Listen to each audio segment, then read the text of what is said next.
The clock reads 2:17 a.m., then 3:42 a.m., then 4:05 a.m. The world outside is silent, but inside your mind, it's a storm. You're tired. Your body aches for rest. But sleep feels like a distant memory, a privilege you once had but can no longer grasp. You toss, you turn, you count sheep, you try every trick you've ever heard. But nothing works. If this scene feels familiar, you are not alone. This is the silent, nightly struggle for millions of seniors. It's frustrating, it's exhausting, and it can feel like an inevitable part of getting older. But what if I told you it's not? What if I told you that poor sleep in your senior years is not a life sentence but a puzzle with pieces you can find and put back into place? Hello and welcome. Today we are going on a deep dive into one of the most critical, yet often overlooked, aspects of healthy aging, sleep. We're going to unpack the real scientific reasons why sleep changes as we get older, and more importantly, we're going to build it to help you, or a loved one, reclaim the restorative, rejuvenating sleep you deserve. This isn't about quick fixes or magic pills. This is about understanding the why, so you can master the how. So if you're ready to finally wake up feeling refreshed, let's begin. First, we have to understand the enemy. And in this case, the enemy isn't just old age. It's a collection of powerful biological, psychological, and lifestyle factors that all converge to disrupt our sleep. Let's break them down. Reason number 1, your internal clock is rewiring. Deep inside your brain, you have a master clock. It's a tiny cluster of about 20,000 nerve cells called the suprachiasmatic nucleus, or SCN. This master clock runs on a roughly 24-hour cycle and controls your circadian rhythm, your body's natural sleep-wake cycle. It tells your body when to release certain hormones, when to change your body temperature, and most importantly, when to feel sleepy and when to feel awake. As we age, this master clock undergoes some significant changes. First, it can become less sensitive to the primary cues that reset it every day, mainly light exposure. This is why many seniors find their sleep-wake cycle shifts, causing them to get tired earlier in the evening and wake up earlier in the morning. It's called an advanced sleep phase, and it's why your grandparents might be eating dinner at 4 p.m. and waking up at the crack of dawn. Second, and this is a big one, the production of melatonin, your body's key sleep hormone, dramatically decreases. Melatonin is the chemical signal of darkness. It tells your brain, it's time to shut down for the night. With less melatonin being produced, that signal becomes weaker, making it harder to fall asleep and stay asleep. Your brain simply isn't getting as strong a go-to-sleep message as it used to. Reason number 2, the weight of health conditions. Let's be honest, our bodies change. And with those changes often come chronic health conditions that are major sleep disruptors. This isn't a maybe, this is a primary driver of insomnia in seniors. Chronic pain, conditions like arthritis, back pain, or fibromyalgia can make finding a comfortable position nearly impossible. The pain itself can be enough to wake you up multiple times a night, and the fear of pain can create anxiety that prevents you from relaxing enough to fall asleep in the first place. Nocturia. This is the medical term for waking up frequently to urinate. It's incredibly common in seniors due to changes in bladder function, prostate issues in men, and sometimes the side effects of medications like diuretics. Every trip to the bathroom is a full awakening, and it can be very difficult to get back to sleep. Sleep apnea. This is a serious condition where you repeatedly stop breathing for short periods during sleep. Your brain forces you to wake up just enough to resume breathing. You might not even remember these awakenings, but they fragment your sleep, leaving you feeling exhausted the next day. Snoring is a major red flag.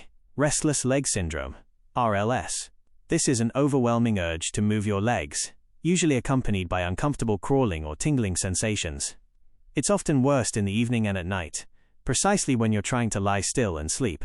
Respiratory issues, conditions like COPD or asthma can make breathing difficult when you lie down, leading to coughing fits and shortness of breath that shatter your sleep. Neurological disorders, conditions like Parkinson's disease and Alzheimer's, can directly damage the areas of the brain that regulate sleep. The key takeaway here is that poor sleep is very often a symptom of another underlying health issue. It's your body's way of sending up a flare signal that something else needs attention. Reason number 3, the medication maze. Many seniors are on a cocktail of medications to manage various health issues. And here's the crucial part. Many common prescription and over-the-counter drugs can have a significant negative impact on sleep. Diuretics, prescribed for high blood pressure or heart failure, they make you urinate more, directly contributing to nocturia.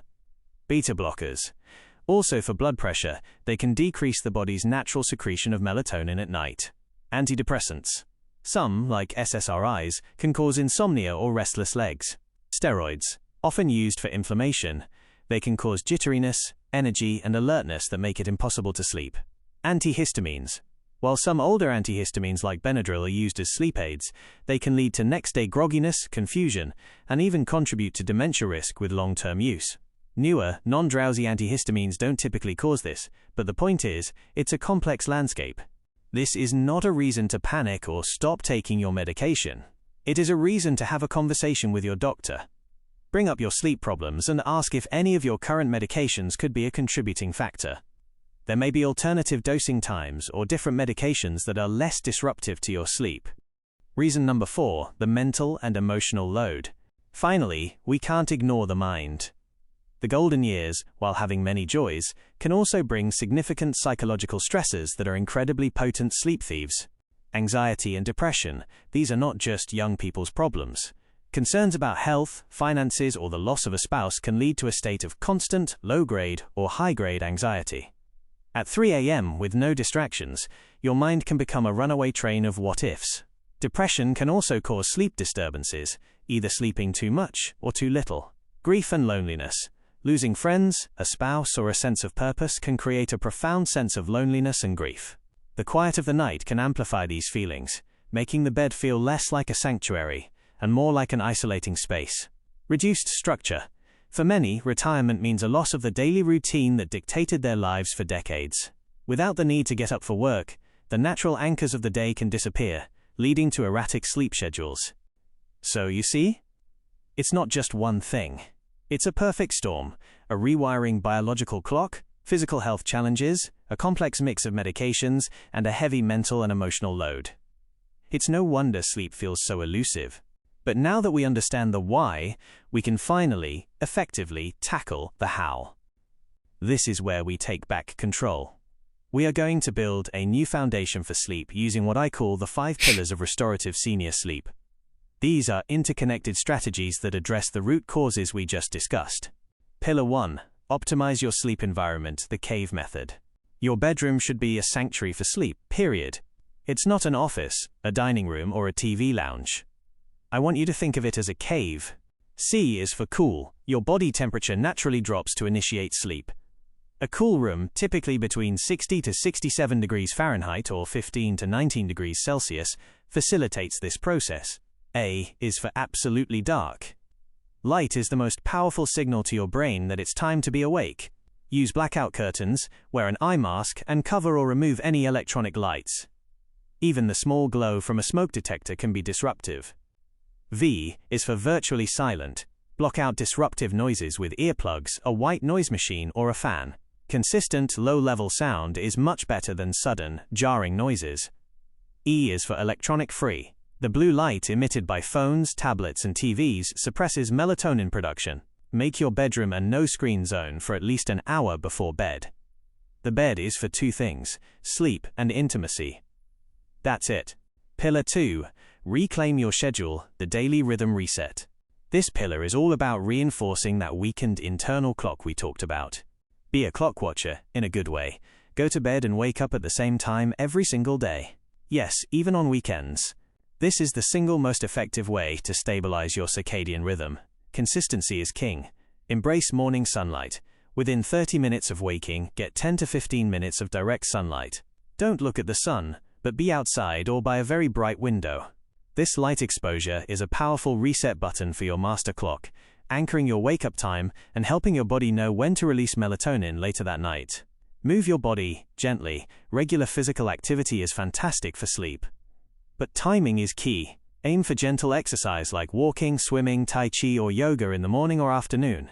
Avoid intense workouts within 3 hours of bedtime, as this can raise your core body temperature and be too stimulating. Master the nap. If you need to nap, keep it short. 20 to 30 minutes is the sweet spot, and take it early in the afternoon, before 3 p.m.